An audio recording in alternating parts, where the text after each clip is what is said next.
I stood at a fancy party with my husband. He walked away with a rich woman.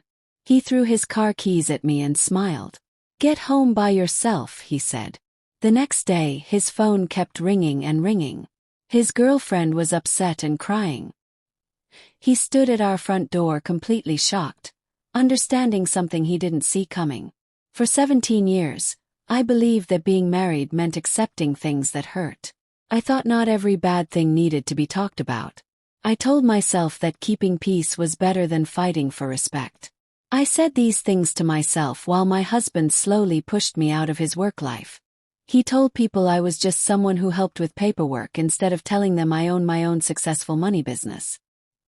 He spent the money we saved for our kids' school on fancy hotel rooms with a woman whose family owned many buildings in our town. My name is Diana Mitchell. I am 43 years old. I am really good at telling myself lies when the truth feels too scary to look at. Before we keep going, I want to say thank you for listening to stories about people who stood up for themselves and made things fair.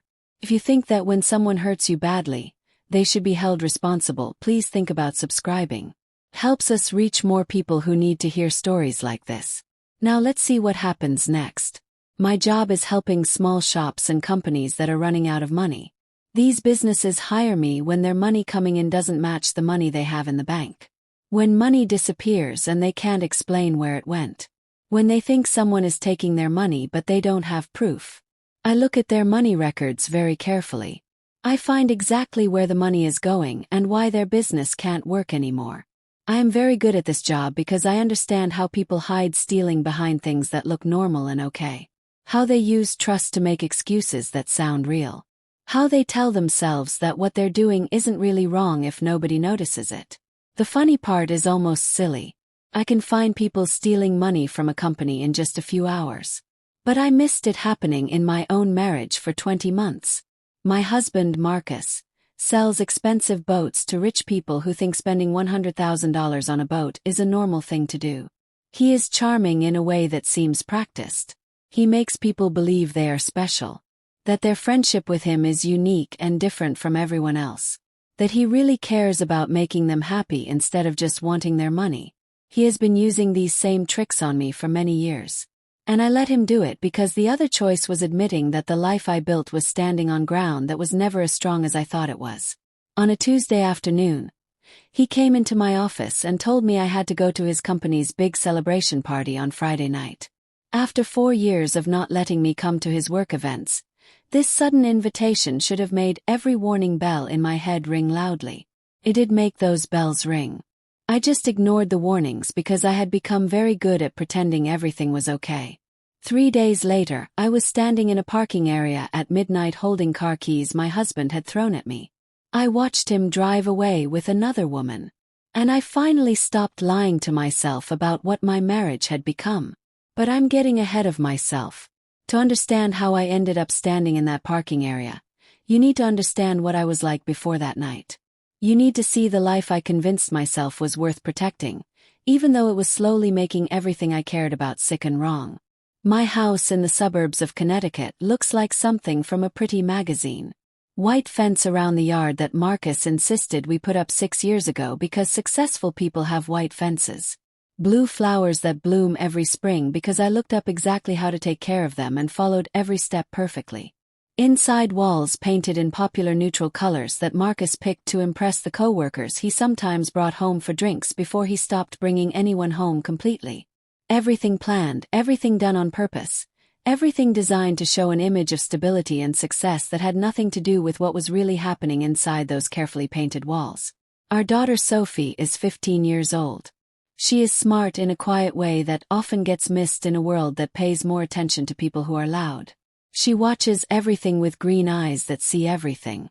She takes in information and makes conclusions that she keeps locked behind a careful mask of teenage distance. 3 months ago, she asked me why Dad doesn't join us for dinner anymore. I gave her the usual explanation about his busy work schedule. About important customers who needed his attention at night. About how successful people sometimes have to give up family time for their jobs. She looked at me with an expression that seemed way too understanding for a 15-year-old. She said nothing, which somehow felt worse than if she had argued with my lies. Her silence was judgment.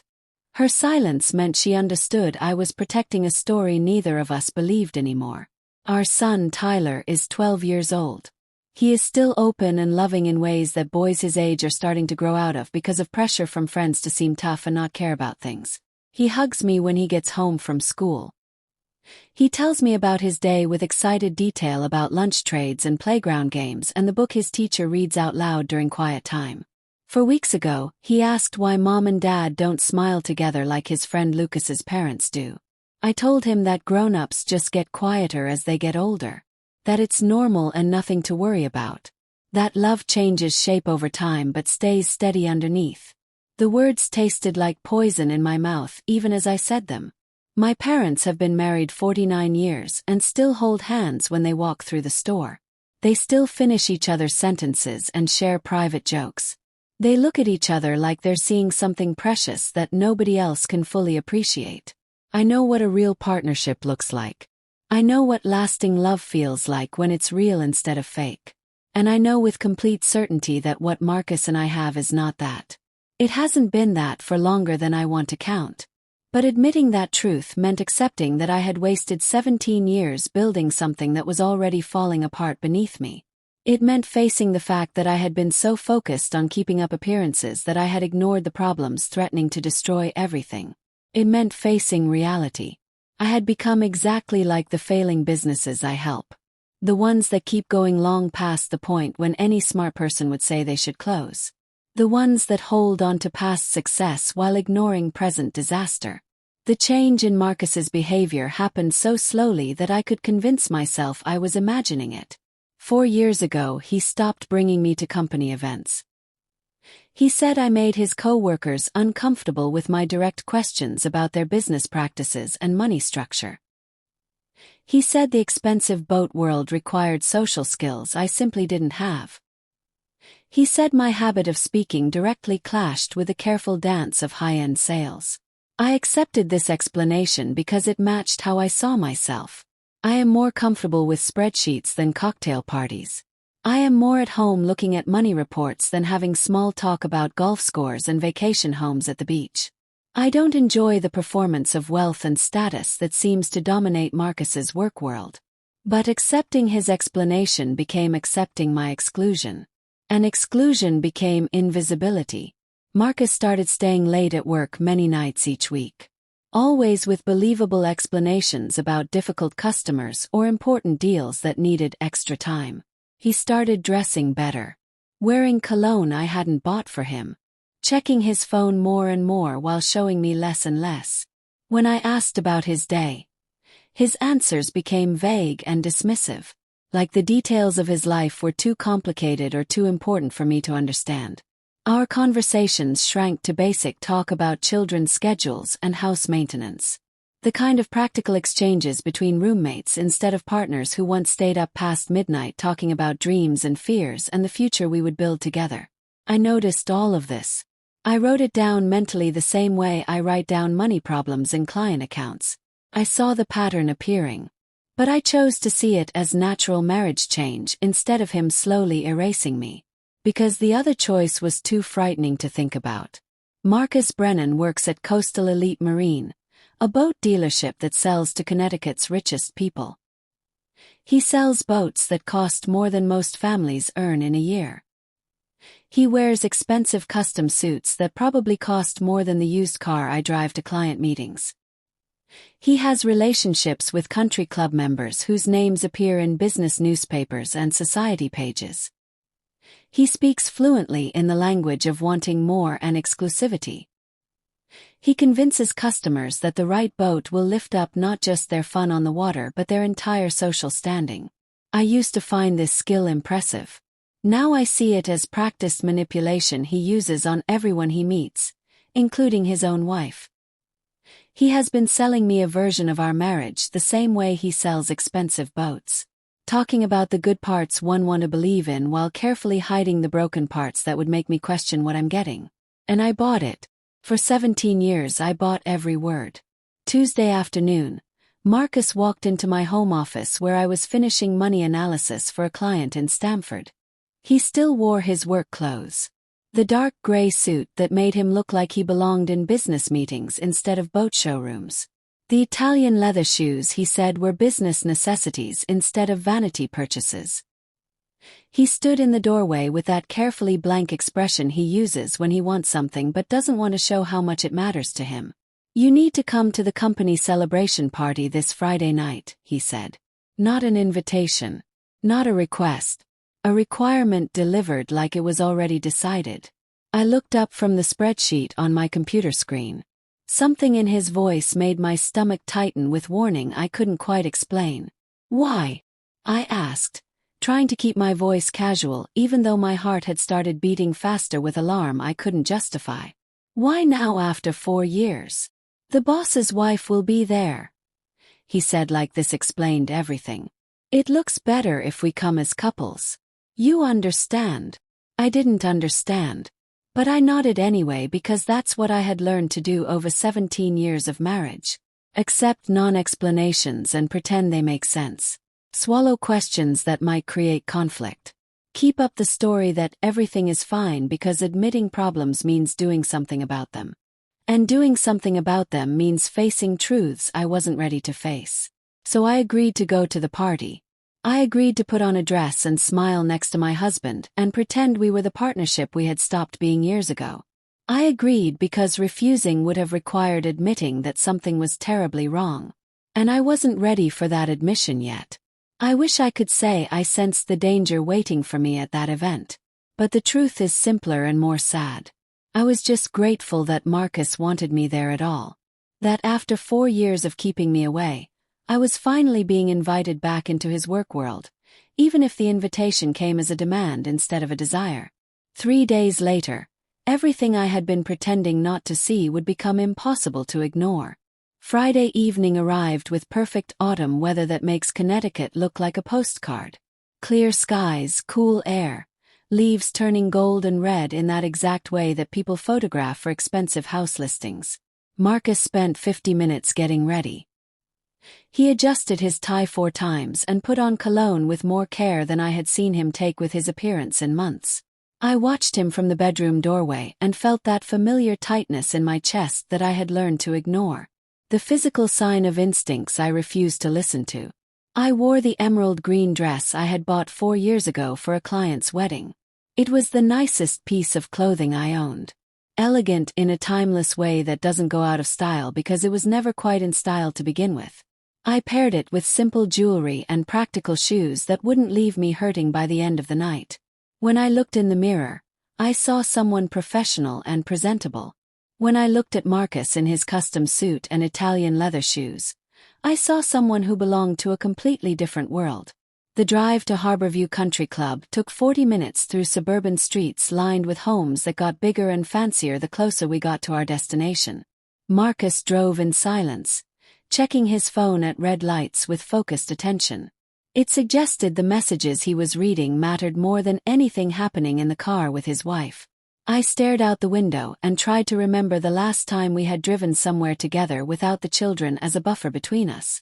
I couldn't remember a single time in the past year.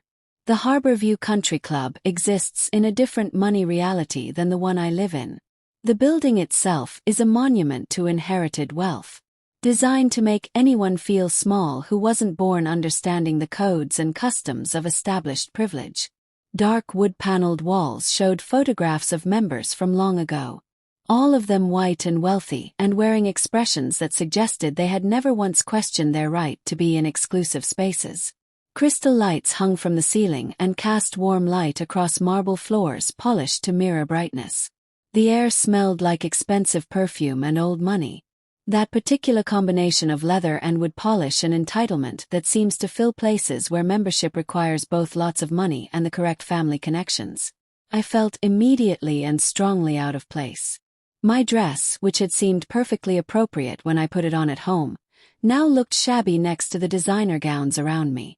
Women wore clothing that cost more than most people's monthly house payments, jewelry that needed insurance, shoes that were probably custom-made in Italian workshops I had never heard of. They moved through the space with the confidence of people who had been going to events like this since childhood, who understood instinctively which fork to use and which topics were okay for polite conversation. How to laugh at jokes that weren't actually funny but served some social purpose I didn't understand. Marcus transformed the moment we walked through those doors.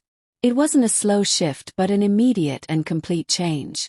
Like watching someone put on a mask they had worn so many times it fit more comfortably than their actual face. His posture straightened. His smile widened into something that looked real but felt calculated. His voice took on that particular tone he uses with wealthy customers. Warm and engaging and just slightly respectful. Suggesting that he recognized their importance while hinting that he was sophisticated enough to move in their circles as an equal instead of a servant. He worked the room with practiced skill, moving from group to group with perfect timing. Someone who understands exactly how long to stay in each conversation before moving to the next opportunity. I followed slightly behind him like an accessory he had reluctantly brought along, smiling politely at people whose names I forgot the moment I heard them. Marcus introduced me the same way each time. "This is my wife, Diana. She does paperwork for small businesses." The phrasing was deliberate. Not financial consulting. Not business restructuring. Paperwork. A word that suggested I sat in small offices helping shopkeepers count their money instead of analyzing complex money structures for companies with millions of dollars in revenue. I should have corrected him. I should have explained that I run a successful consulting practice that specializes in corporate financial analysis and restructuring. But I said nothing because correcting Marcus in front of his colleagues felt like starting a fight I didn't have energy for. And because some part of me had internalized his view that my work wasn't impressive enough to deserve accurate description. The ballroom filled steadily as more guests arrived.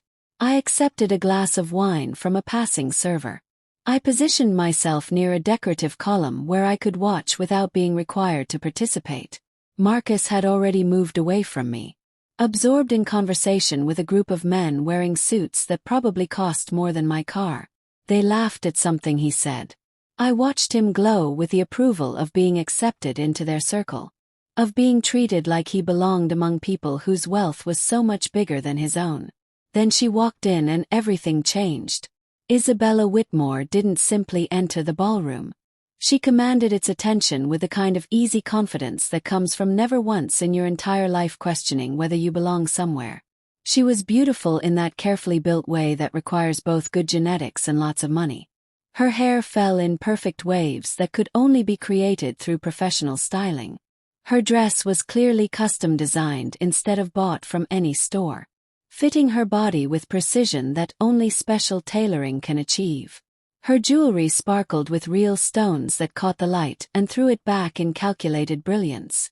But what struck me most wasn't her appearance. It was the immediate change in Marcus when he spotted her. His entire face changed. The professional mask he had been wearing since we arrived fell away, replaced by something raw and unguarded.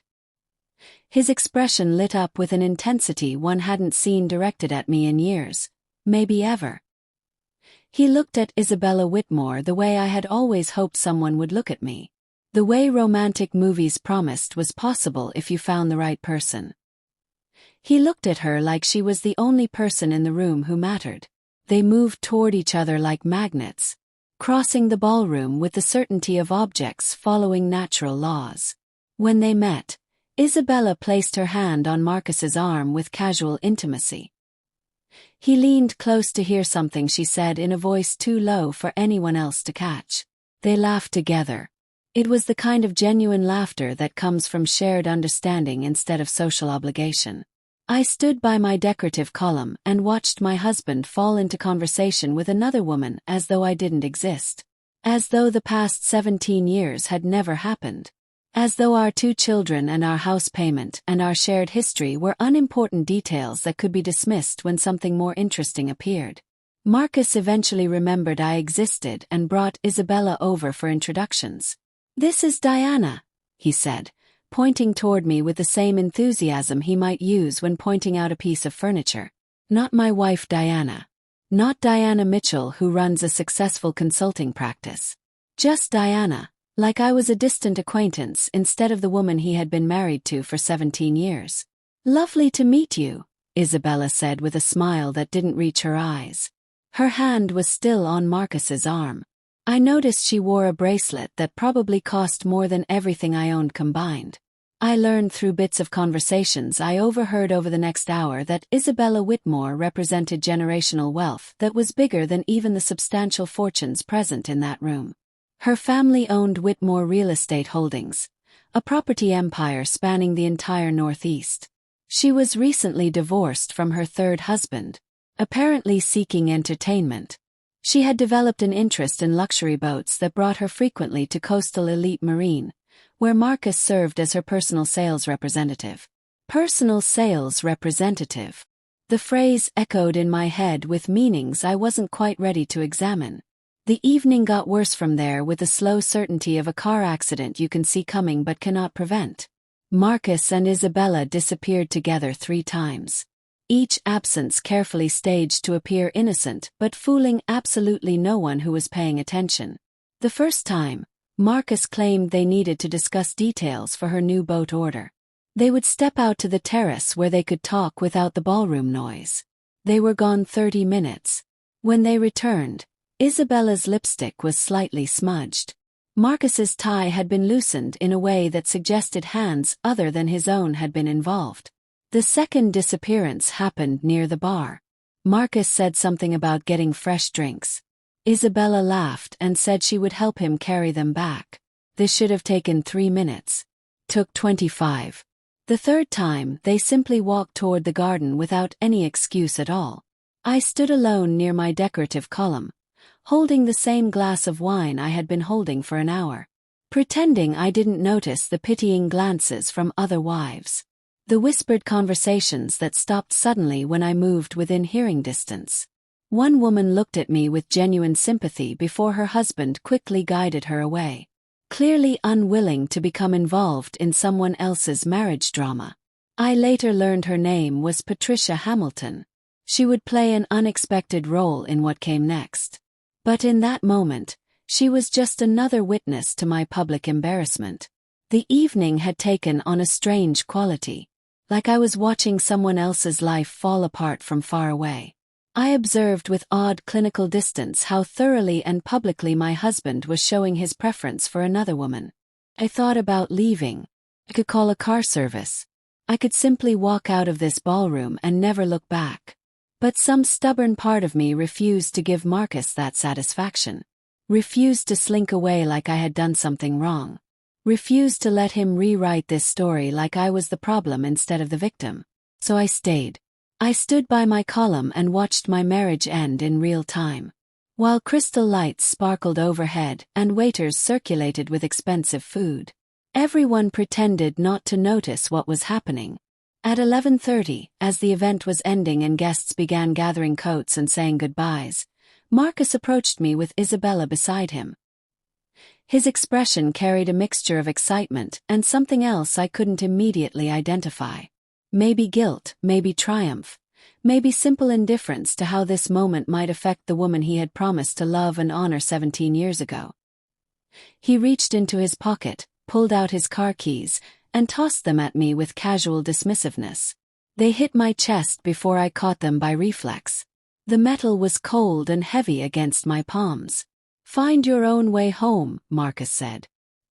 His voice was deliberately loud enough that several nearby couples turned to watch this public rejection. Isabella's offering to show me her new waterfront property. Could be important for business, you understand. He smiled, but it wasn't directed at me. It was for whoever might be watching. A performance of confidence and power. A demonstration that he had found something better, and I was no longer necessary. Isabella laughed. The sound was clear and cruel. "I'm sure you can manage, Diana. You're very capable with practical matters." Her hand was already on Marcus's arm in a gesture of ownership instead of casual touch. They turned and walked away together toward the parking lot exit. Marcus didn't look back. Not once. The parking lot suddenly felt huge and empty despite being filled with expensive cars. I stood there holding his car keys. Watching my husband of 17 years climb into another woman's custom Mercedes without a backward glance. I felt something fundamental break inside me. Not loudly or dramatically, but quietly. Like ice cracking on a frozen lake. Invisible until you're already falling through. I drove Marcus's car home through empty suburban streets at midnight. My hands shaking on the steering wheel. The dashboard lights cast harsh shadows across my face in the rearview mirror. I barely recognized the woman staring back at me. She looked harder, older, more dangerous than the person who had gotten dressed for a party just hours earlier. The anger was there, hot and immediate, burning in my chest like I had swallowed something caustic. But underneath it, something colder was already forming. Something analytical and precise. The part of my brain that solves problems was beginning to wake up. Sorting through what had just happened and listing it like evidence in a case file. Because that's what this had become. My marriage was no longer a relationship to be saved, but a fraud to be investigated and documented. The house was completely dark when I pulled into the driveway. Silent in a way that felt deliberate instead of peaceful. I sat in the car for a full minute before I could make myself go inside. Staring at the white fence Marcus had insisted we install 6 years ago because successful people have white fences. The blue flowers I had planted and cared for with careful precision. The exterior paint I had selected from dozens of samples to achieve exactly the right shade of welcoming warmth. All of it suddenly looked like a set. A carefully built stage designed to show an image that had nothing to do with the reality rotting inside. When I finally went inside, the emptiness hit me immediately. Sophie and Tyler were spending the weekend with my parents.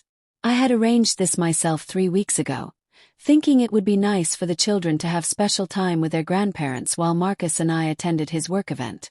Now the timing felt suspiciously convenient. Marcus had known the children would be gone tonight. He had known when he made his plans with Isabella that our daughter and son would not be home to witness my return alone and humiliated. The calculation of it sent fresh waves of rage through my body. This wasn't some spontaneous mistake. Some moment of weakness he could later claim to regret. This was deliberate, methodical. A performance staged for maximum impact with minimum consequence to his comfort. Marcus had planned this. He had arranged my public humiliation with the same attention to detail he applied to closing high-commission sales. And that realization changed something fundamental in how I understood the man I had been married to for 17 years. I went to my home office and turned on every light. I made coffee strong enough to strip paint. And then I did what I do best. I started investigating. Marcus and I had joint accounts for household expenses. This was standard money practice for married couples, and I had never questioned it because I had trusted him. That trust, I now recognized with bitter clarity, had been catastrophically misplaced. But we also had personal accounts. Marcus had his own checking account tied to his commission income from Coastal Elite. I had mine for my consulting practice revenue. I had never looked at his personal accounts closely, operating under the assumption that his income covered his professional clothes and client entertainment expenses. That how he managed those funds was his own business as long as he paid his share of our household bills. That assumption had been a mistake. I started with our joint credit card statements, downloading 4 years of transaction history and building spreadsheets that organized every charge by store, date, and amount. This is work I do for clients routinely. Identifying spending patterns and tracking where money actually goes versus where it's supposed to go. The process is methodical and requires patience. But patterns appear quickly for someone trained to see them. The first pattern appeared within 15 minutes. Regular charges at the Brookfield Inn appearing every Thursday afternoon over the past 10 months. Always for the same amount, $300. I pulled up the hotel's website and checked their room rates. Deluxe suite. Thursday afternoon check-in. The timing and amount matched exactly. Every Thursday for 10 months, Marcus had been renting a hotel room. While I thought he was working late or meeting clients or doing whatever he claimed was keeping him at the dealership past normal business hours, he had actually been 30 minutes away in a hotel suite that cost $300 for a few hours of privacy. I added up the charges. 10 months, approximately 40 weeks, $12,000 spent on hotel rooms. But that was just the beginning. As I continued building my spreadsheet, more patterns emerged. Expensive restaurant charges on evenings when Marcus claimed to be working late. Places I had never been to. Meals I had never shared. Multiple purchases at jewelry stores. I cross-referenced the dates with my own calendar and confirmed I had received no gifts on any of those dates. No birthday presents, no anniversary gifts, no random tokens of affection. Marcus had been buying jewelry for someone else using our joint credit card. Using money from the account I contributed to from my consulting practice earnings. Money that should have been designated for household expenses or saving for our children's futures. Then I found the charge from Belmont Boutique. $5,000. 4 weeks ago. I looked up the store. Exclusive women's clothing, high-end designer pieces, custom tailoring available. I thought about the dress Isabella had been wearing tonight. How perfectly it had fit her body. How clearly expensive it had been. Marcus had bought his mistress a $5,000 dress using our joint credit card. The rage that surged through me in that moment was almost physical. Like something with weight and heat pressing against my ribcage. But I forced myself to stay focused. To keep documenting. To build the case. Because that's what this was now. A case against my husband for fraud and theft and systematic betrayal that went far beyond simple cheating. I pulled up Marcus's personal checking account next. He kept his login information in his desk drawer. Written on a sticky note tucked inside an old planner he no longer used. Marcus wasn't sophisticated about digital security. Apparently believing that his affairs, both romantic and financial, were too unimportant for anyone to bother investigating. That was another mistake. The checking account revealed monthly transfers to something called IW Consulting Group. $7,000 per month for the past 9 months. $63,000 total. IW Consulting Group. The initials clicked immediately. Isabella Whitmore Consulting Group. Marcus had been making direct payments to a company controlled by his mistress. Regular monthly transfers that looked like legitimate business expenses but were clearly something else entirely. I spent the next 3 hours diving into corporate registrations and business filings. Tracking down every piece of publicly available information about IW Consulting Group. The company was registered in Connecticut as a business advisory firm. Principal officer listed as Isabella Whitmore. Business purpose stated as providing strategic guidance to marine sales professionals seeking to expand their client base among high-net-worth individuals. The description was perfect. Vague enough to sound legitimate. Specific enough to justify why a boat sales director might be paying for such services. It was a cover story designed to disguise payments that had nothing to do with business consulting and everything to do with paying for access to a woman who had turned her affairs into a profitable business. Isabella had monetized her relationship with Marcus. She had set up a shell company specifically designed to collect payments from him while providing the appearance of legitimate business transactions. And Marcus had been sufficiently infatuated, or perhaps sufficiently desperate to maintain access to her wealth and social connections, that he had willingly bankrupted our household finances to fund this arrangement. The professional quality of the con was almost impressive. If it hadn't been destroying my family, I might have admired the sophistication of it. But I wasn't finished investigating. I pulled our savings account statements next. What I found made my hands start shaking again. The account I had been steadily contributing to for the past 9 years. Carefully building a financial cushion for emergencies and our children's future education. It had been systematically drained. Marcus had been making withdrawals. Large ones. 6,000 here, 8,000 there, 12,000 in a single transaction just last month. I cross-referenced the withdrawal dates with the transfers to IW Consulting Group. They matched perfectly. Marcus had been pulling money from our family savings to make his monthly payments to Isabella's company, our children's college fund. The money I had sacrificed and saved and carefully invested. Transferred to a shell company owned by a woman who viewed my husband as nothing more than a mark in an elaborate financial scam. But the discovery that made my blood run cold came when I found the loan documents in our filing cabinet. I had been looking for our original house papers to verify something. I found a second set of documents I had never seen before. A home equity line of credit. $30,000 borrowed against our home 8 months ago. This type of borrowing requires spousal consent. Both names on the property title must sign. I looked at the signature page and saw my name written in handwriting that was close to mine but not quite right. I pulled out other documents with my actual signature. Tax returns, legal papers from my business incorporation, the deed to our house from when we first bought it 17 years ago. I laid them side by side and compared. The forgery was obvious once I knew to look for it. The signature on the loan documents was slightly too large. The loop on the capital D was wrong. The slant didn't quite match my natural handwriting. Someone had practiced writing my name and had gotten close enough to fool a loan officer who had no reason to question it. But not close enough to fool me when I looked carefully. Marcus had forged my signature on legal documents to take out a loan against our home without my knowledge or consent. That wasn't just betrayal. That was fraud. Criminal fraud that could have legal consequences beyond divorce proceedings. I sat back in my office chair and stared at the documents spread across my desk. Bank statements, credit card records, corporate filings, loan papers. Together they told a comprehensive story of systematic financial betrayal spanning at least 20 months, possibly longer. Marcus had transferred approximately $210,000 to his mistress and her shell company. He had drained our savings account. He had liquidated investments designated for our children's education.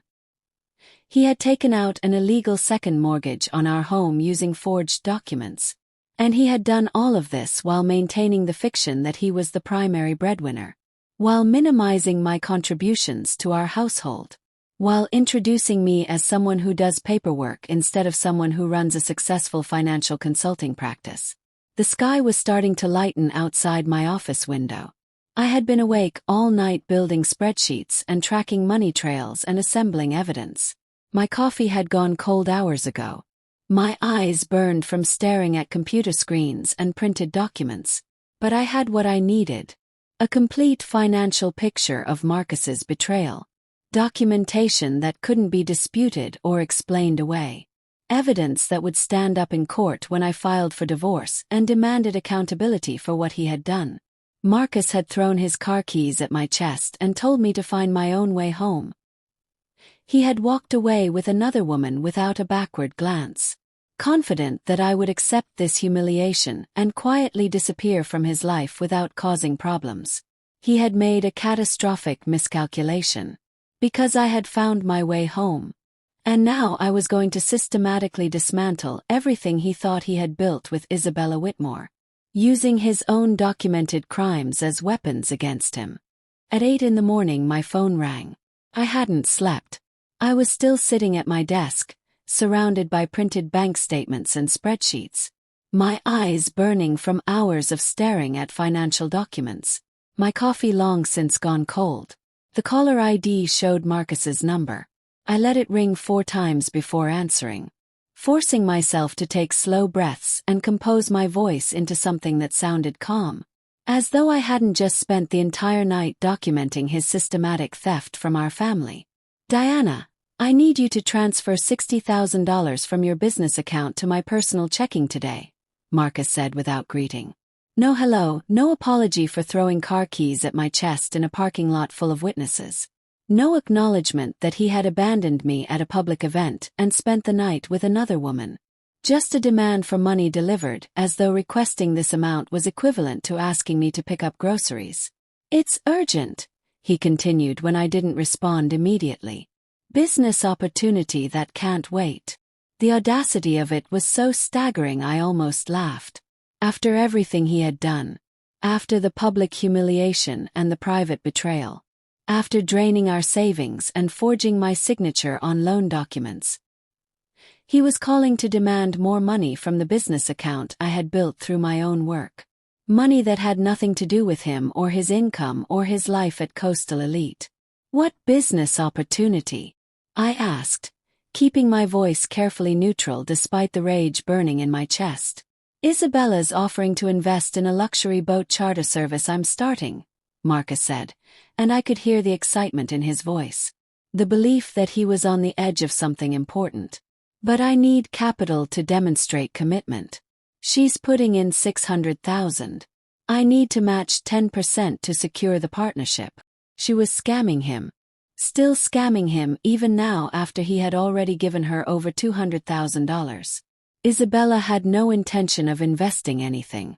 This was the final extraction. The last withdrawal before she disappeared entirely and moved on to her next target. The realization crystallized with perfect clarity. Marcus wasn't just a cheating husband. He was a mark in a sophisticated con operation. Too blinded by infatuation and desperation to recognize he was being played. I'll need to review the business plan and partnership documents before transferring that amount, I said, maintaining my professional tone. Send them to me and I'll make my decision. There's no time for your analysis, Diana, Marcus said, and I could hear irritation creeping into his voice. This is opportunity knocking. Either you're with me or you're in my way. I see, I said quietly. I'll make my decision soon. I hung up before he could respond and immediately pulled up the contact information for Jennifer Reynolds. Jennifer was an attorney who specialized in marital fraud and asset protection. She had been a client of mine 3 years earlier when her small practice faced financial difficulties that threatened to destroy everything she had built. I had analyzed her books, identified where money was being wasted, restructured her billing practices, and helped her implement systems that turned her struggling firm into a profitable operation. She had told me at the time that if I ever needed legal help, she would return the favor. I called her cell phone at 8:15 in the morning. She answered on the second ring, her voice still rough with sleep. Jennifer Reynolds. Jennifer, this is Diana Mitchell. I need help. My husband has been systematically stealing from our family to fund an affair, and I need someone who specializes in marital fraud. There was a brief pause, and then her voice sharpened with focus. Tell me everything. I spent 30 minutes walking her through what I had discovered. The hotel charges, the jewelry purchases, the transfers to IW Consulting Group, the drained savings account, the forged loan documents. Jennifer listened without interrupting, and I could hear her typing notes as I spoke. Diana, she said when I finished, your husband just handed you a nuclear weapon. Let me make some calls. She hung up and I sat back in my chair, feeling something that might have been hope beginning to compete with the rage that had been fueling me through the long night. Jennifer called back 4 hours later. I've got someone you need to meet. Rachel Chin. She's a forensic accountant, the best in Connecticut for uncovering hidden assets and financial fraud. She's agreed to look at your case as a favor to me. Can you meet at your house in 2 hours? Rachel Chan arrived at 2 in the afternoon carrying a leather briefcase and a tablet computer. She was in her late 30s, professionally dressed with sharp eyes that immediately began cataloging details about my home and my demeanor. Jennifer had come with her, and they sat together at my kitchen table while I laid out all the documentation I had assembled.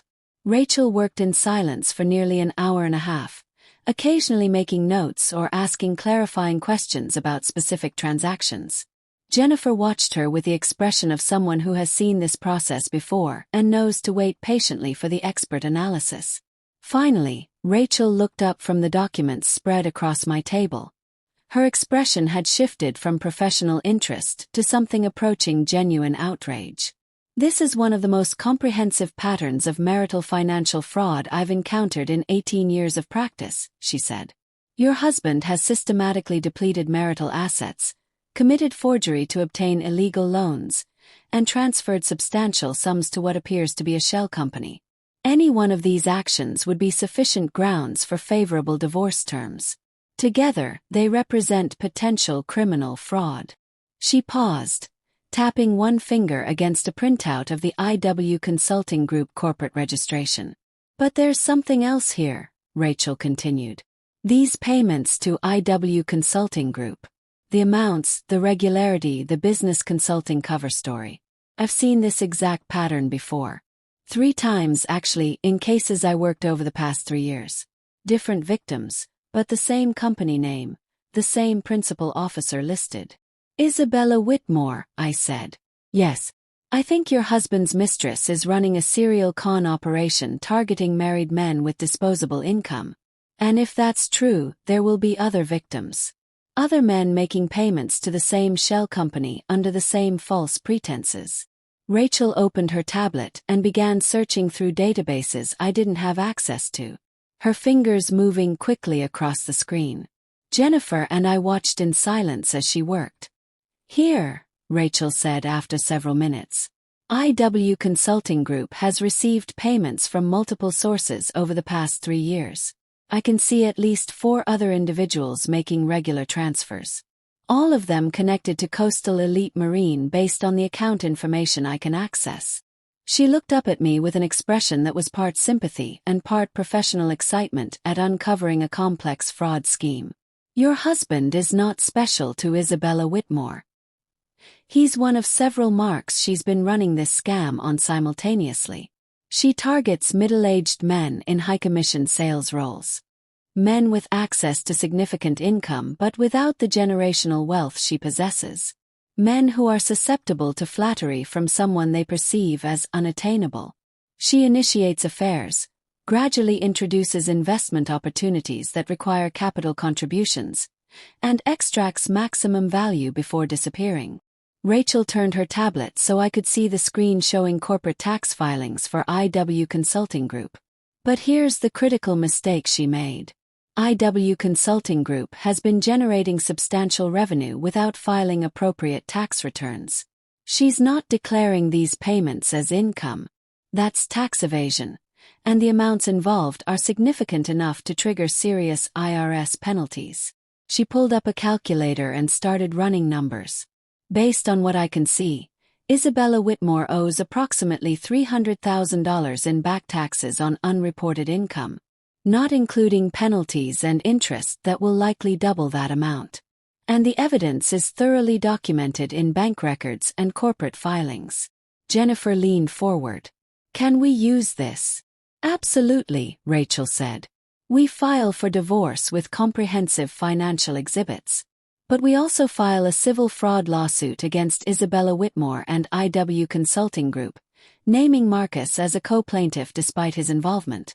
We argue that he was a victim of deliberate financial fraud. And we forward all documentation to the IRS showing unreported income from her shell company. She looked at me directly. Diana, we can potentially recover a substantial portion of the money your husband transferred. We can demonstrate to the divorce court that you're pursuing legitimate legal remedies rather than acting vindicatively.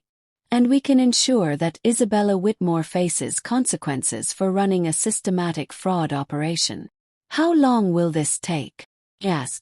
I'll need 72 hours to complete my investigation and compile a comprehensive report, Rachel said. Jennifer nodded. The divorce filing will include detailed financial exhibits documenting Marcus's fraudulent loan, unauthorized depletion of marital assets, and payments to Isabella's company.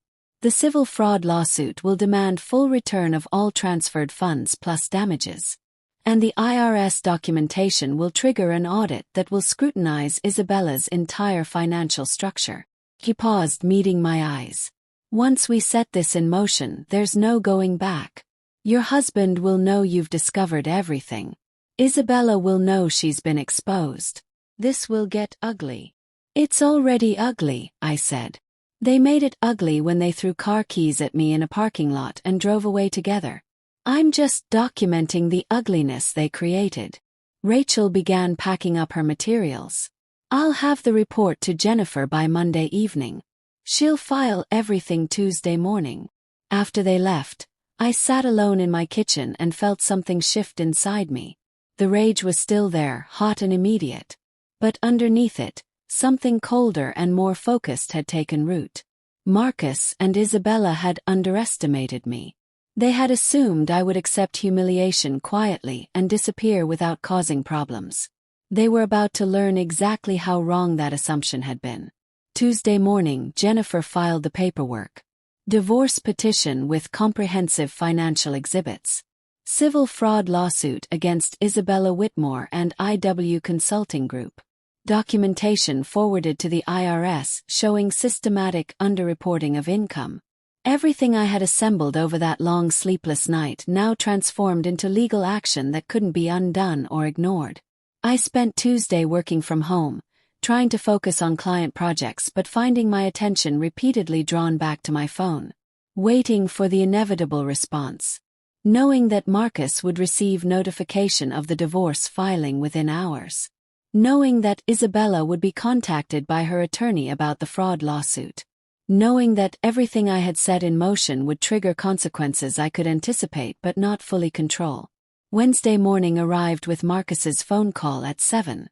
I was already awake, drinking coffee in my kitchen and watching dawn break over the white fence that suddenly seemed like the most pathetic symbol of false security imaginable. Diana. His voice was high and tight with panic. Isabella's attorney contacted me. She's threatening to sue me for defamation and harassment. She says I misrepresented our business relationship, and she's terminating our consulting agreement immediately. I need those documents showing the payments were legitimate business expenses. I need proof that IW Consulting Group was actually providing consulting services. I took a slow sip of coffee before responding, letting the silence stretch between us. There are no documents showing that, Marcus, because it wasn't a legitimate business relationship. She was scamming you. What are you talking about? The panic in his voice was escalating toward something that might have been hysteria. Of course it was legitimate. Isabella was helping me develop relationships with high-net-worth clients. That's what the consulting agreement covered. IW Consulting Group is not a consulting firm, I said, keeping my voice calm and factual. It's a shell company Isabella uses to collect payments from multiple men she's running the same operation on. You've been paying for access to her, disguised as business consulting, and she's been failing to report that income to the IRS. I filed for divorce yesterday and included civil fraud charges against both her company and her personally. The IRS received copies of all documentation this morning. The silence that followed was so profound I thought he might have hung up. Then I heard his breathing, rapid and shallow. The sound of someone whose world was collapsing in real time. You did what? His voice had dropped to something barely above a whisper. Diana, you can't just. She'll destroy me. Her family has connections everywhere. They'll ruin whatever's left of my career. Your career? I asked, and I couldn't keep the edge from my voice. You threw car keys at my chest in a parking lot full of your colleagues and told me to find my own way home while you left with your mistress. You drained our children's college funds to pay a woman who was treating you like a client. You forged my signature on loan documents. And you're worried about your career. Before he could respond, my phone buzzed with another incoming call. Patricia Hamilton, the woman who had looked at me with sympathy at the party while her husband quickly guided her away from my public humiliation. Marcus, I have another call, I said and disconnected without waiting for his reply. Diana, this is Patricia Hamilton. We met briefly on Friday evening. I remember. Thank you for calling. I'm calling because my husband Gerald just informed me that Coastal Elite Marine terminated Marcus's employment this morning. Patricia's voice was careful, as though she was choosing each word deliberately. Apparently, someone sent the dealership ownership detailed documentation of Marcus's relationship with a client, including evidence that he was accepting payments from that client in exchange for providing her with confidential information about other customers' financial situations and purchase patterns. That's grounds for immediate termination under his employment contract. I hadn't sent that information to Coastal Elite, which meant someone else had. Someone who knew about Marcus's relationship with Isabella and had been waiting for the right moment to act. I appreciate you letting me know, I said. Diana, there's something else. Patricia paused, and I could hear her taking a breath as though preparing to share something difficult. Isabella Whitmore contacted my husband this morning in complete panic. Apparently, Her family's attorneys have informed her that the IRS documentation you filed has triggered an audit not just of IW Consulting Group, but of Whitmore Real Estate Holdings' entire financial structure. Her father is reportedly furious. He's cut off her access to family funds until the situation is resolved. The Whitmore family is very protective of their reputation and very concerned about their own tax exposure. The information settled over me with a weight that felt almost physical. Isabella's wealthy family, the source of her confidence and her sense of invulnerability, had abandoned her, cut her off financially, left her to face the consequences of her fraud operation alone. She's asking Gerald if he knows any way to make the lawsuit go away, Patricia continued. She's offering to return some of the money if you'll agree to drop the charges and the IRS notification. My husband told her he couldn't help with that and suggested she speak with her attorney. Thank you for telling me this, Patricia. Diana, you should also know that several of us wives have been comparing notes since Friday evening. Isabella's done this before to other families. What you're doing by pursuing legal action is protecting people who might otherwise become her next victims. Don't let anyone tell you this is vindictive or excessive. It's appropriate accountability for documented fraud. After Patricia hung up, I sat in my kitchen holding my cooling coffee and feeling something that might have been vindication beginning to compete with the exhaustion that had been accumulating since Friday night. Thursday evening, Marcus appeared at our home. I watched through the window as he parked his car in the driveway and sat there for several minutes before finally getting out and walking to the front door. When I opened it, I barely recognized the man standing on my porch. He had aged visibly in just 6 days. Dark circles under his eyes suggested he hadn't been sleeping. His clothes were wrinkled and mismatched, his hair uncombed, his usual meticulous grooming completely abandoned. His characteristic confidence had been replaced by something that looked like desperation mixed with genuine fear. Diana, please. We need to talk about this reasonably. I made mistakes, but filing lawsuits and involving the IRS is vindictive. Think about the children. I stepped aside and let him in, but I didn't invite him to sit. We stood in the entryway like strangers rather than people who had shared a home for 17 years. I am thinking about the children, Marcus. I'm thinking about how you liquidated their college fund to pay your mistress. I'm thinking about how you put our home at risk with an illegal second mortgage. I'm thinking about how you publicly humiliated their mother in front of your colleagues. Everything I'm doing now is protecting them from the consequences of your choices. Isabella said this was all a misunderstanding. She claims the payments were legitimate consulting fees for business development advice. I walked to the kitchen and retrieved the folder of documentation Rachel had assembled. I laid it out on the dining room table where Marcus could see it. Bank statements showing payments to IW Consulting Group. Corporate filings proving it was a shell company. Email records Rachel had obtained through legal discovery showing communications with 4 other men who had paid Isabella under identical circumstances. Thomas Morrison from your finance department, I said, pointing to one set of documents. Kevin Walsh from Fleet Sales. Robert Chen from Service Management. Daniel Foster, who retired last year. All of them made payments to IW Consulting Group. All of them had affairs with Isabella. All of them thought they were investing in business opportunities that never materialized. You weren't special, Marcus. You were just the latest mark in a pattern she's been running for years. He stared at the documents, his hands trembling as he picked up pages and set them down again. She told me I was different. That we had something real. She told you that because it was effective, I said. You wanted to believe you had captured the attention of someone wealthy and beautiful, so you ignored every warning sign that you were being exploited. You wanted access to her world badly enough that you bankrupted our family to pay for it. Marcus looked up at me, and for the first time I saw genuine recognition in his eyes. Not remorse exactly.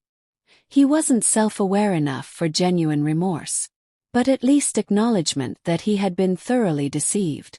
What happens now? He asked quietly. Now you move out of this house. You cooperate fully with the divorce proceedings. you find new employment, and you hope the judge shows mercy when determining child support because based on current income calculations, you're going to struggle to make those payments. Where am I supposed to go? I genuinely don't care, Marcus. Perhaps you should call Isabella and ask if her waterfront property has a spare room, though I suspect she's not taking your calls anymore. He left that evening with 3 suitcases, loading them into his car while I watched from the window. The same car I had driven home Friday night. The keys he had thrown at me still sat in my desk drawer, kept as evidence for the divorce proceedings. After he left, I sat alone in the kitchen and realized I could no longer protect our children from the truth. Sophie and Tyler deserved to know why their father had moved out, why their lives were about to change dramatically. They deserved honesty rather than comfortable lies that would eventually unravel anyway. I called my parents and asked them to bring the children home the following morning. When Sophie and Tyler walked through the door Friday morning, I saw immediately that Sophie had already guessed most of what had happened. Her expression was guarded, protective of her younger brother, who looked confused about being brought home early. I sat them both down at the kitchen table. Your father and I are getting divorced. He made choices that broke trust in our marriage. He was spending time and money on someone else instead of our family. I know this is hard and I'm sorry you have to go through this. Tyler cried. Sophie reached across the table and took my hand. I'm proud of you, Mom, she said, for not pretending anymore. The 8 weeks between Marcus moving out and our court date passed in a strange blur of activity and waiting. I worked with Jennifer and Rachel to refine our documentation, adding layers of evidence that made Marcus's fraud increasingly impossible to dispute. I met with my children's school counselors to explain the family situation and ensure Sophie and Tyler had support systems beyond what I could provide alone. I continued working with my consulting clients, finding that the analytical work helped ground me when everything else felt like it was spinning out of control. The story had leaked to local media, not through me, but through channels I couldn't control once court filings became public record.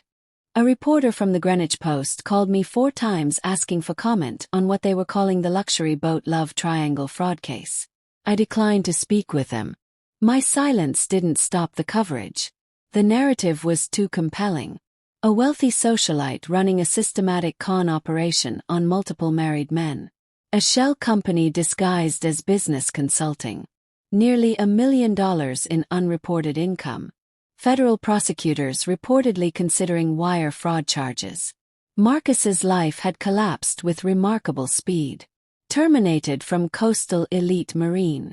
Unable to find comparable employment in the luxury boat industry because word traveled fast in that insular community. Living in a studio apartment 50 minutes away that he could barely afford on unemployment benefits. Isabella had stopped returning his calls the moment her attorney contacted her about the fraud lawsuit. The business opportunity Marcus had been so excited about, the one he had demanded $60,000 from my business account to invest in, had evaporated completely. The divorce hearing was scheduled for a Tuesday morning in early December. The courthouse was smaller than I had anticipated. Less imposing than the courtrooms shown on television, but no less consequential. The building itself was old, built in an era when government architecture was meant to project stability and permanence rather than modern efficiency. High ceilings, wooden benches worn smooth by generations of people waiting for their cases to be called.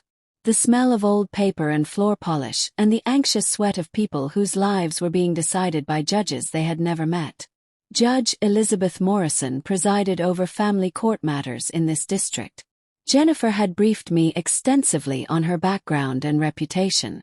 61 years old, on the bench for 22 years. Former prosecutor who had handled financial crimes before being appointed to the judiciary. Known for having zero tolerance for any form of financial fraud within marriages. Jennifer said she had never once, in over 2 decades of presiding over divorce cases, awarded favorable terms to a spouse who had committed documented financial betrayal. Her rulings were thorough, well-reasoned, and consistently upheld on appeal because she was meticulous about following legal procedure while delivering justice that felt appropriate to the circumstances. Marcus sat at the defendant's table with a public defender who looked barely old enough to have graduated law school. Marcus could no longer afford private representation. The young attorney kept glancing at the thick folders of documentation Jennifer had submitted to the court, and I could see in his expression that he knew his client was indefensible. He was here because the system required Marcus to have legal representation, not because there was any realistic argument to be made in Marcus's favor. Judge Morrison entered and we all stood. She was exactly as Jennifer had described. Steel gray hair cut in a practical style that required minimal maintenance. No jewelry except for simple earrings and a watch. Reading glasses hanging from a chain around her neck. The expression of someone who had heard every excuse and lie and desperate rationalization that people could produce when their marriages fell apart. And found none of them particularly novel or compelling. "Please be seated," she said, and her voice carried the kind of authority that made you want to sit up straighter and pay attention. "We are here for the divorce proceedings of Mitchell versus Mitchell. I have reviewed all submitted documentation. Counsel, you may proceed." Marcus's public defender stood and made his argument. He claimed Marcus had been a victim of manipulation by a sophisticated con artist. That Marcus had already suffered significant consequences, including job loss and public humiliation. That the court should show compassion for a man who had been deceived and avoid punishing him further by stripping him of marital assets. That Marcus deserved the opportunity to rebuild his life without being financially destroyed by divorce terms that seemed vindictive rather than fair. Judge Morrison listened without interrupting. Her expression revealed nothing. When the public defender finished and sat down, she turned to Jennifer. "Ms. Reynolds, your response." Jennifer stood and approached the bench with the calm confidence of someone who knew she held every advantage. She provided Judge Morrison with the comprehensive documentation Rachel had assembled. Complete financial records showing systematic depletion of marital assets over 20 months. Bank statements proving Marcus had drained savings accounts and liquidated investment funds without my knowledge or consent. The fraudulent second mortgage with forged signatures that Rachel's analysis had proven were not authentic. Records of payments to IW Consulting Group totaling over $200,000. Evidence that I had been the family's primary source of stable income throughout our marriage, while Marcus's commission-based earnings fluctuated wildly based on market conditions and his personal sales performance. Jennifer also presented written testimony from Patricia Hamilton and 3 other women whose husbands had been targeted by Isabella Whitmore. Their statements described identical patterns of behavior. Affairs that began with flattery and attention from a woman who seemed impossibly out of reach. Gradual introductions of investment opportunities that required substantial capital contributions. Promises of business partnerships and access to wealthy social circles. And eventually the revelation that they had been systematically deceived and financially exploited. "Your Honor," Jennifer concluded, "Mr. Mitchell did not simply commit infidelity, which would itself constitute grounds for favorable divorce terms for my client. He systematically defrauded his own family by liquidating assets without spousal consent, forging legal documents to obtain loans against property he did not solely own, and prioritizing payments to his mistress over his children's welfare and education. He threw car keys at his wife's chest in a parking lot full of witnesses and told her to find her own way home while he left with another woman. He publicly humiliated the mother of his children. And he did all of this while positioning himself as the family breadwinner despite the documented evidence that Mrs. Mitchell's consulting income provided the stable financial foundation that supported their household throughout their marriage. Judge Morrison had been reading through the documentation while Jennifer spoke.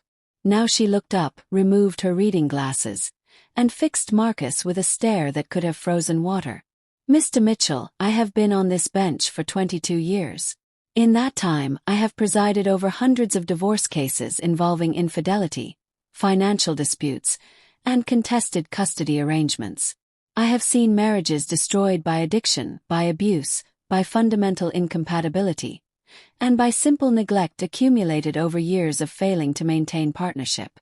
But I have rarely encountered such comprehensive and deliberate financial betrayal within a marriage as what is documented in the evidence before me. She paused, and I watched Marcus physically shrink in his chair. His shoulders curved inward. His head dropped slightly. He looked like he wanted to disappear through the floor. You did not simply have an affair, Judge Morrison continued. You destroyed your family's financial security to fund that affair. You forged your wife's signature on loan documents, which is not merely grounds for divorce but constitutes potential criminal fraud that could result in prosecution if Mrs. Mitchell chose to pursue that option. You liquidated your children's education funds without consent or discussion. You systematically drained savings accounts that your wife had contributed to and built through her own professional labor. And you did all of this while maintaining the fiction that you were the primary financial provider for your household, when the documented evidence shows that Mrs. Mitchell's consulting practice provided consistent and stable income while your commission-based earnings fluctuated significantly.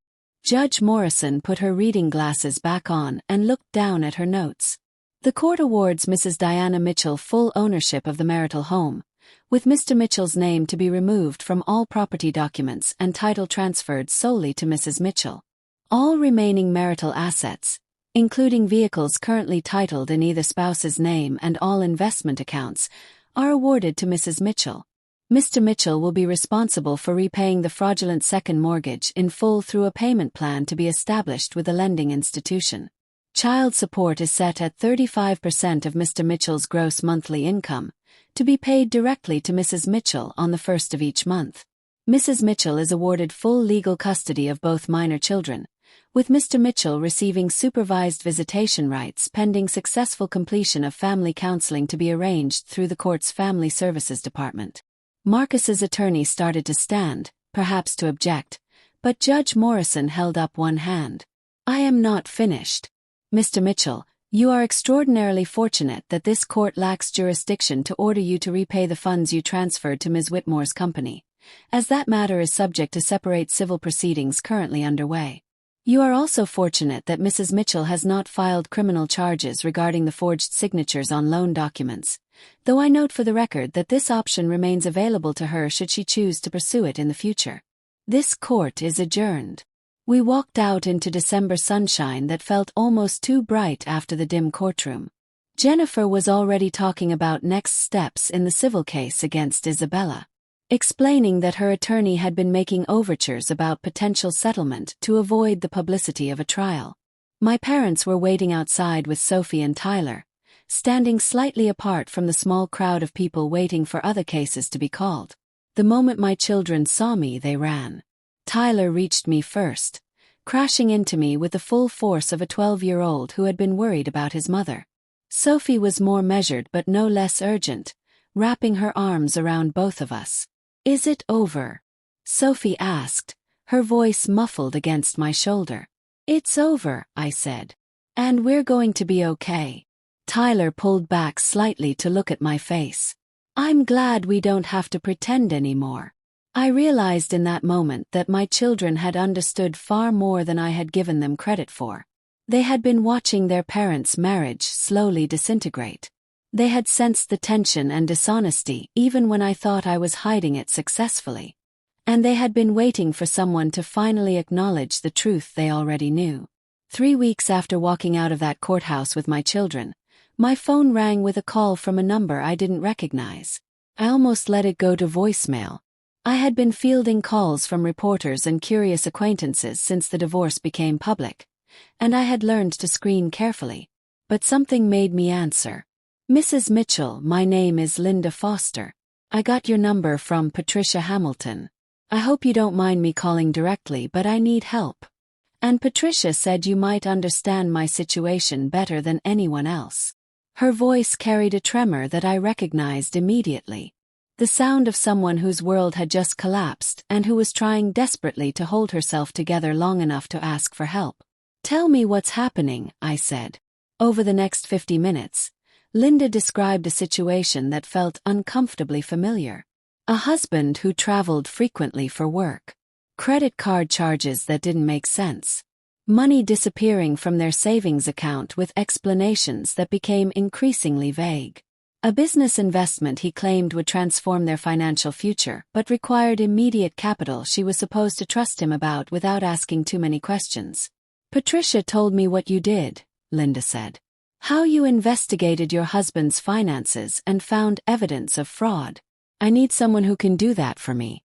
I need someone who understands what I'm going through and won't tell me I'm being paranoid or controlling."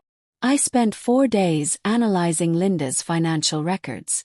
What I found wasn't identical to Marcus's betrayal but followed similar patterns. Her husband had been funding a cryptocurrency gambling addiction for 9 years, taking out loans in her name without her knowledge, forging her signature on credit applications, systematically draining their retirement accounts to cover losses that totaled nearly $100,000. Linda filed for divorce the following week, armed with documentation that made her husband's fraud impossible to dispute. She wasn't the only one who called. Within 6 weeks of the divorce hearing, I received inquiries from 5 other women, all of them referred by someone who knew someone who had heard about my case.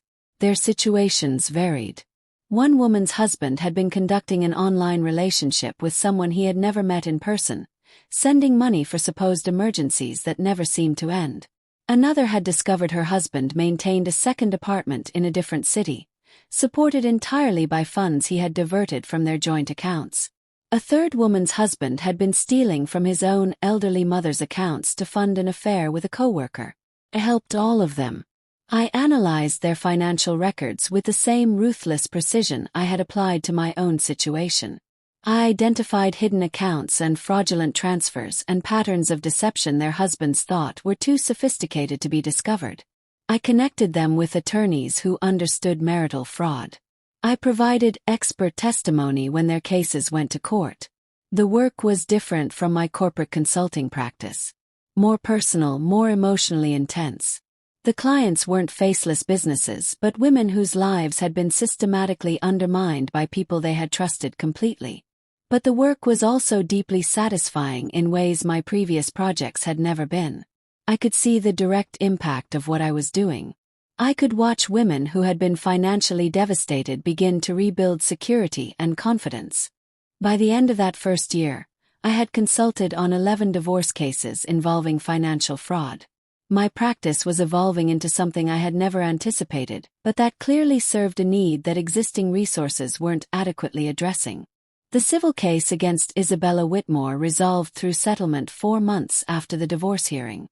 Her attorney had been pushing for resolution to avoid the publicity of a trial, and Jennifer had been willing to negotiate because settlement meant guaranteed recovery rather than the uncertainty of litigation. The terms were comprehensive.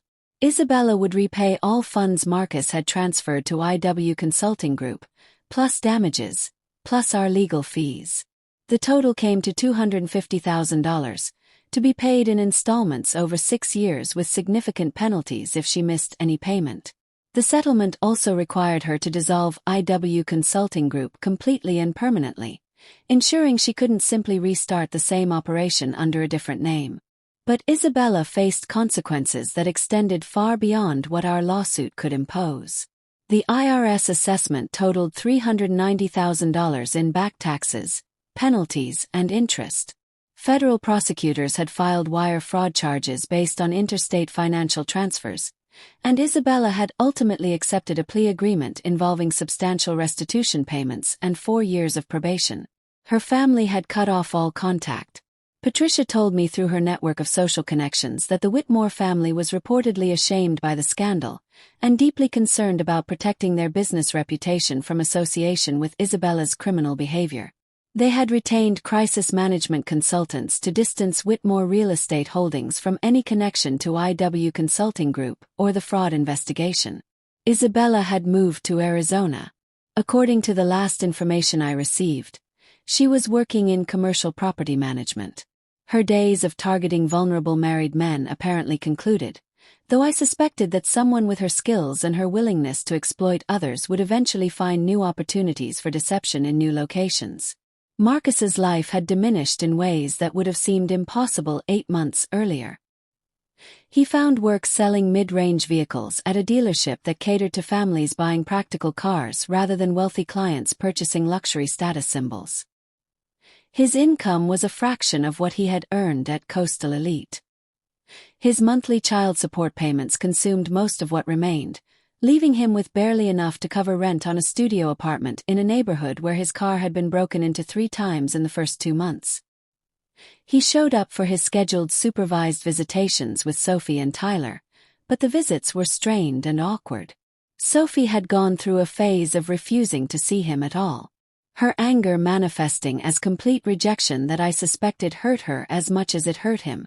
I never forced her to attend the visits when she adamantly refused, believing that rebuilding trust required her willingness rather than my insistence. Tyler was more willing to maintain contact but had become emotionally guarded in ways that broke my heart. He treated the visits like obligations rather than opportunities for genuine connection.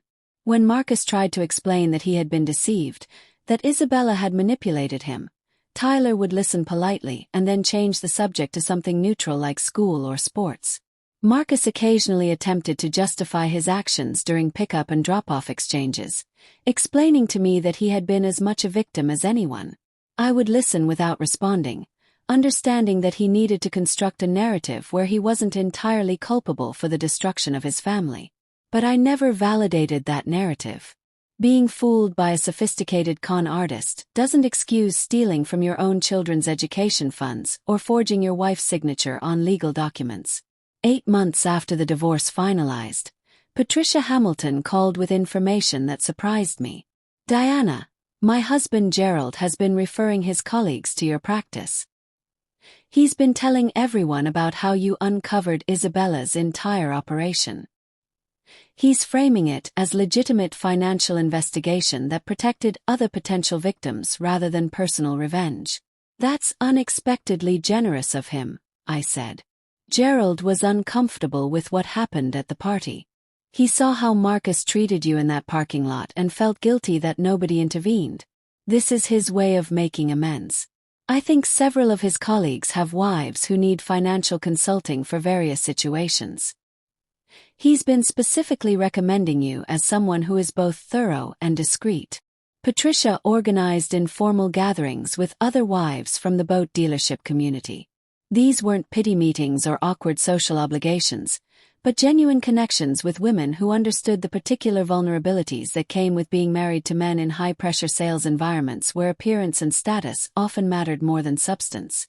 At one of these gatherings, a woman named Margaret confided that her husband had been targeted by Isabella years earlier. He had ended the relationship before any financial damage occurred, but Margaret had suspected there was a pattern of behavior that extended beyond just her husband. She had been waiting for someone to expose what she believed was systematic fraud. Another woman, whose name was Susan, shared that she had begun conducting her own quiet financial audit of her marriage after witnessing what happened to me. She had discovered that her husband had been hiding significant debt from failed business ventures, using joint credit cards to make minimum payments while the principal balances grew exponentially. These connections evolved into an informal network. Women who were experiencing financial concerns in their marriages would reach out, and the network would direct them toward resources and professionals who could help. Sometimes that meant my consulting services. Sometimes it meant other attorneys or forensic accountants or therapists who specialized in helping people navigate the emotional trauma of discovering systematic deception. I hadn't intended to create this network. I hadn't planned to become known as someone who specialized in uncovering marital financial fraud. But apparently the combination of my analytical expertise and my willingness to pursue accountability aggressively when evidence warranted it had created something that filled a genuine need. My consulting practice was transforming.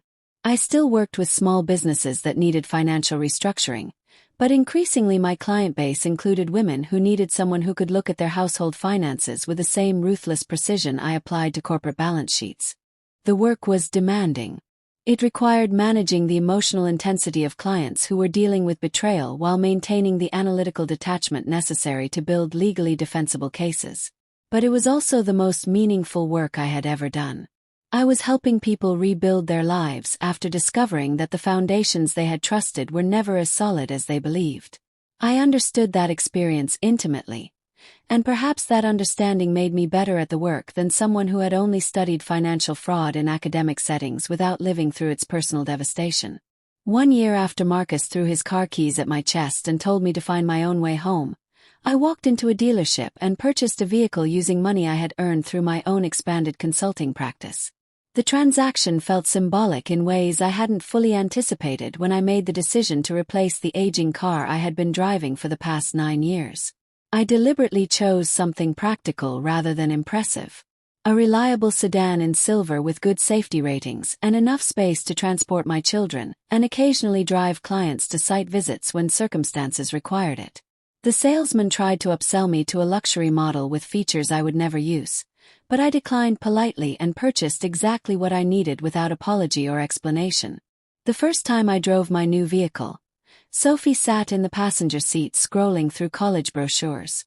She had been accepted to 4 universities and was trying to decide between programs that would let her study environmental science and public policy. Her college fund had been fully restored through the settlement with Isabella, actually growing larger than it would have been if Marcus had never depleted it, thanks to investment returns over the period when the funds were being recovered and rebuilt. "Mom, look at this program at Cornell," she said, turning her phone so I could glance at the screen while keeping my attention on the road. "They have a joint degree in environmental sustainability and policy analysis that seems perfect." "Cornell is expensive," I said, though I was no longer worried about affording it. "But if that's where you want to go, we'll make it work." Tyler sat in the back seat working on a science project, occasionally asking me questions about chemical reactions and molecular structures that I answered while navigating familiar suburban streets. He seemed comfortable and content in ways he hadn't been during that final year of my marriage when tension had filled our home like something toxic we all pretended not to notice. As I drove, I found myself thinking about Marcus's command in that parking lot. "Find your own way home."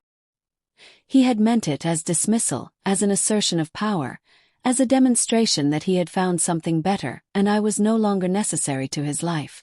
But in the year since that moment, I had indeed found my own way home. Not back to the marriage I had been trying to preserve, but forward to something I had built through my own competence and willingness to demand accountability.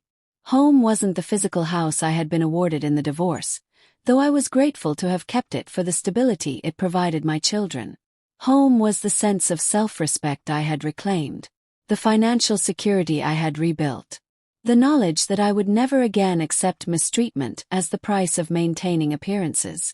The car keys Marcus had thrown at me remained in my office, mounted in a small frame beneath a plaque I had commissioned from a local craftsperson. The plaque read, "Sometimes the worst moments become catalysts for the best decisions." Clients asked about the framed keys during initial consultations.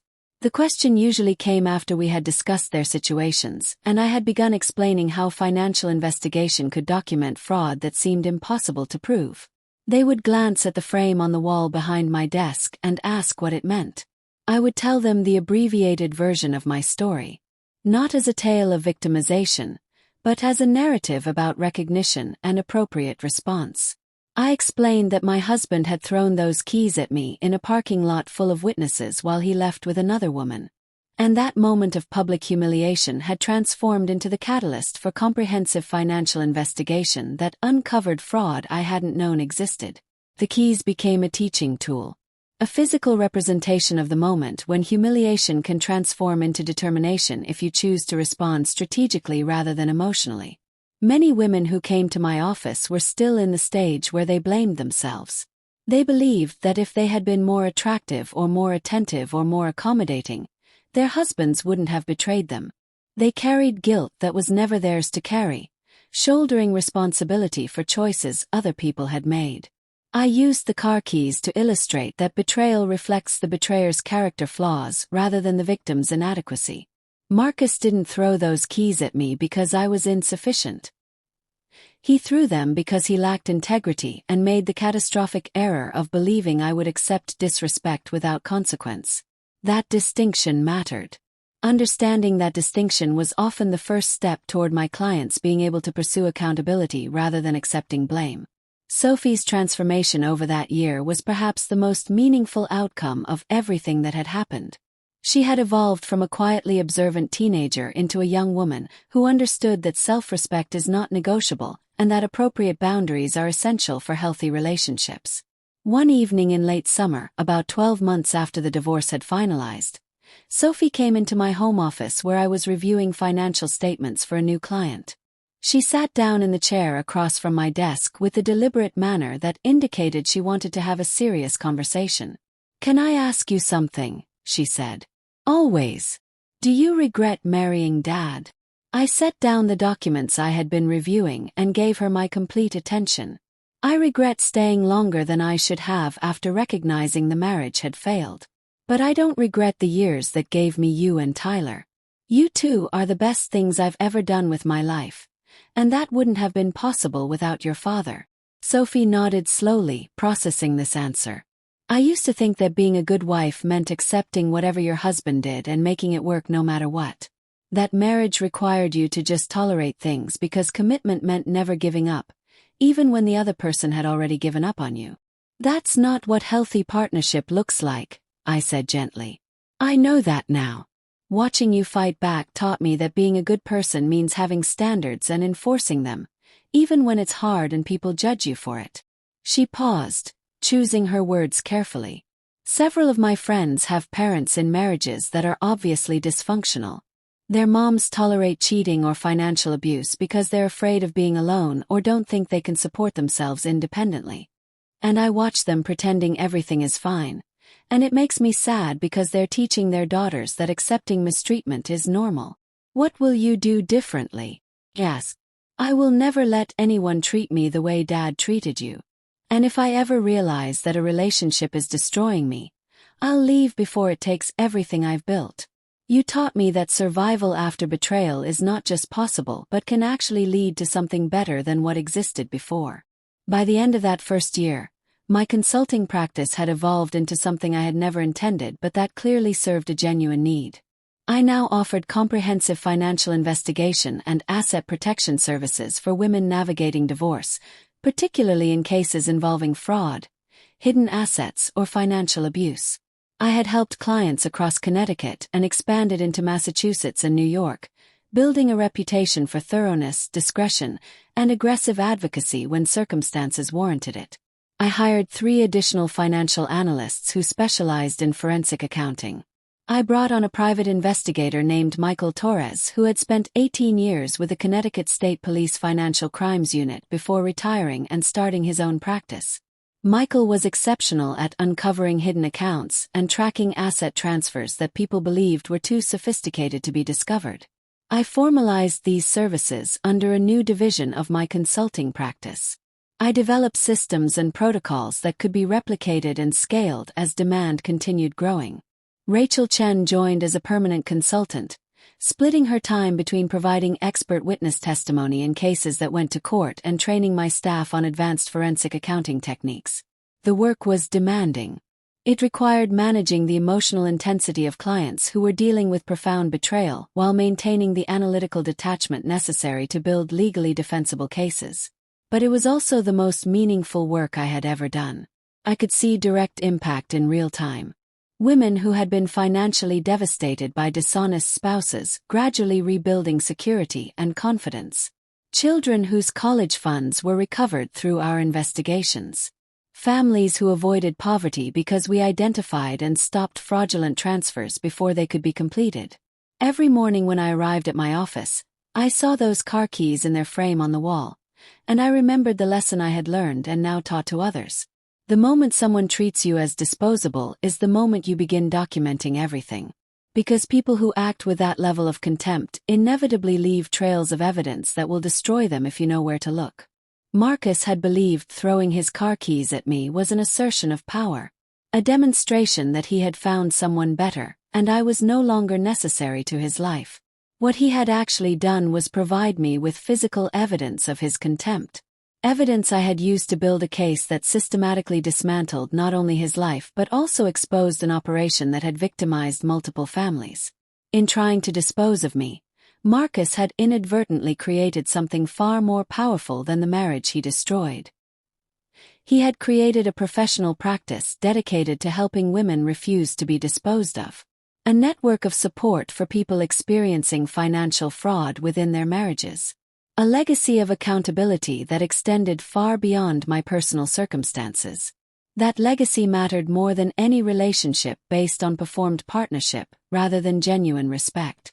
I had found my own way home, and in doing so I had built something that would help countless others find theirs. 2 years after the divorce, I received an unexpected phone call from Marcus. His voice was different, quieter, lacking the confident bravado that had once defined him. "Diana, I know I have no right to ask this, but I wanted to say something." I waited, saying nothing. I was wrong. About everything. I destroyed our family because I was too arrogant to see I was being played. Too desperate for validation from someone who viewed me as nothing more than a paycheck. I hurt you and Sophie and Tyler in ways I can never fix, and I know that. I'm not asking for forgiveness. I just wanted you to know that I understand now what I threw away. The line went quiet. "I appreciate you saying that, Marcus," I said finally. "But understanding what you lost doesn't change what you did. The best thing you can do now is be a better father to our children and learn from your mistakes so you don't repeat them." "I'm trying," he said softly. "Sophie agreed to have dinner with me last week. We actually talked. Really talked. It was the first time in 2 years she didn't look at me like I was a stranger." "That's good, Marcus. Keep showing up. Keep being consistent. That's what they need from you now."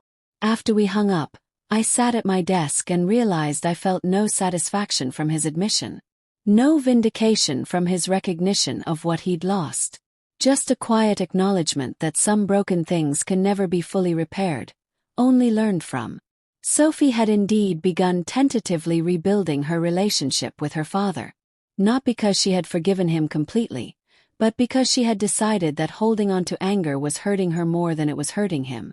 Tyler had never stopped wanting a relationship with Marcus, though it looked different now. More cautious, more conditional, built on Marcus proving through consistent actions that he could be trusted with small things before being trusted with larger ones. My practice continued to grow. By the 3rd year, I had consulted on 37 divorce cases involving financial fraud. I had helped recover over $4 million in stolen assets. I had trained a team of specialists who could replicate my methodology and provide the same quality of investigation and support to clients across multiple states. I had been invited to speak at legal conferences about identifying and documenting financial fraud in divorce proceedings. I had published articles in professional journals about the intersection of forensic accounting and family law. I had become, almost accidentally, an expert in a field I hadn't known existed before that night in the parking lot. The Masked Bonds received messages regularly from viewers who shared their own stories. Women who had discovered financial betrayal and felt powerless to address it. Women who blamed themselves for their partner's choices. Women who were terrified of being alone or believed they couldn't support themselves independently. I responded to as many as I could, always with the same message. Document everything. Trust your instincts. Seek professional help. And remember that betrayal is never the victim's fault. One message in particular stayed with me. It came from a woman named Rachel who wrote, "I watched your story and realized I've been living it for 5 years. My husband has been telling me I'm imagining things, that I'm being paranoid, that his late nights and unexplained expenses are normal. But you taught me that my instincts were right. I hired a forensic accountant last week. She found everything. The second bank account, the transfers, the forged signatures. I'm filing for divorce tomorrow, and I wanted to thank you for showing me that survival after betrayal isn't just possible. It's an opportunity to build something better." I saved that message and dozens like it in a folder on my computer. On difficult days, when the work felt overwhelming or when I questioned whether sharing my story so publicly had been the right choice, I would read through those messages and remember why it mattered. Every woman who found the courage to investigate her suspicions, every family that recovered stolen assets, every child whose college fund was protected. All of it traced back to that moment in the parking lot when I chose to document rather than accept. 5 years after the divorce, Sophie graduated from Cornell with honors. Tyler was preparing to start high school, already talking about engineering programs and robotics competitions. Marcus attended Sophie's graduation. We sat on opposite sides of the auditorium, polite but distant.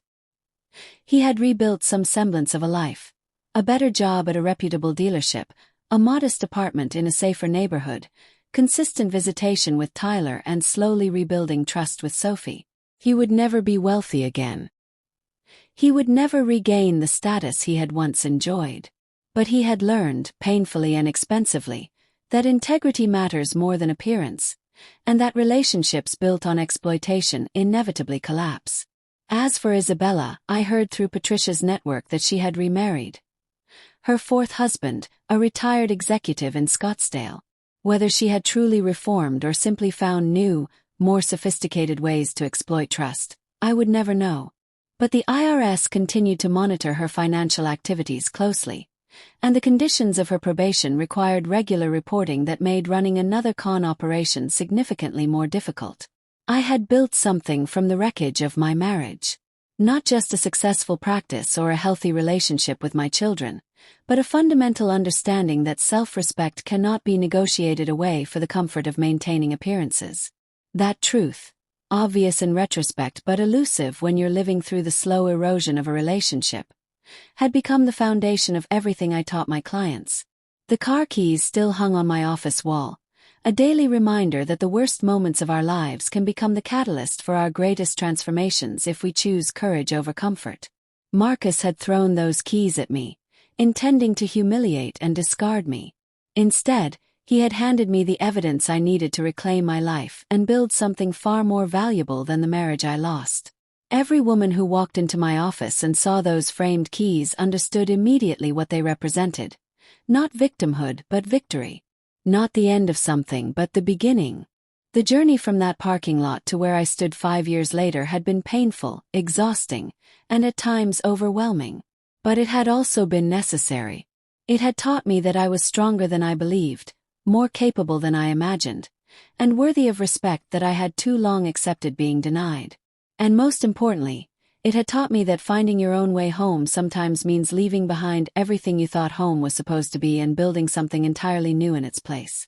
Something built on truth rather than illusion, on self-respect rather than compromise, on genuine partnership rather than performed contentment.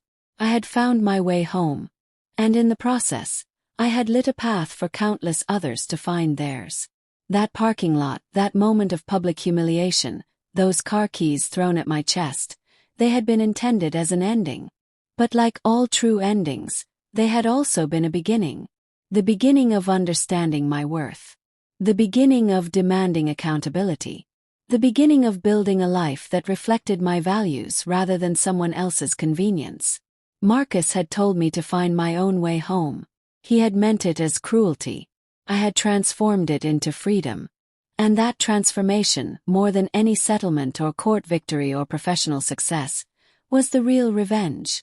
Not revenge in the sense of harming him, but revenge in the original meaning of the word. Vindication, justice, the restoration of what had been wrongfully taken. I had found my own way home. And it was better than anything I had left behind. As I locked my office that evening, the late afternoon sun catching the frame on my wall and making the metal keys gleam, I thought about all the women who would walk through my door in the years to come. All the stories of betrayal I would hear, all the hidden fraud I would uncover, all the families I would help rebuild from financial devastation. This work would continue long after my own story had faded into memory. It would continue because betrayal, sadly, is not rare. Because financial abuse is far more common than most people realize. Because the intersection of love and money creates vulnerabilities that unscrupulous people will always be willing to exploit. But it would also continue because survivors exist. Because women refuse to accept mistreatment. Because people like Patricia and Margaret and Linda and Rachel and dozens of others choose courage over comfort. And because somewhere right now, a woman is standing in a parking lot holding car keys her husband just threw at her chest, watching him drive away with someone else and making a choice. She can accept this humiliation and disappear quietly. Or she can document everything, build an irrefutable case, and reclaim not just her assets but her dignity. I know which choice I made. And every day, through my work, through my practice, through the network we've built and the women we've helped, I make that choice possible for others. Marcus threw his car keys at me and told me to find my own way home. I did. And I brought an army of survivors with me. That is my story. That is my revenge. That is my victory. The end. This story of financial justice and reclaimed dignity had you hooked? Hit that like button now. My favorite part was when Diana discovered the forged loan signature and realized Marcus had committed actual fraud. What was your favorite moment? Drop your favorite scene in the comments below. Don't miss more powerful stories of people who refuse to accept betrayal quietly. Subscribe to The Masked Bonds and hit that notification bell for more stories of courage, accountability, and the transformations that happen when people choose self-respect over suffering. Your story might be next, or you might be the encouragement someone else needs to start their own journey home. Thank you for listening, and remember, sometimes finding your own way home means building an entirely new one.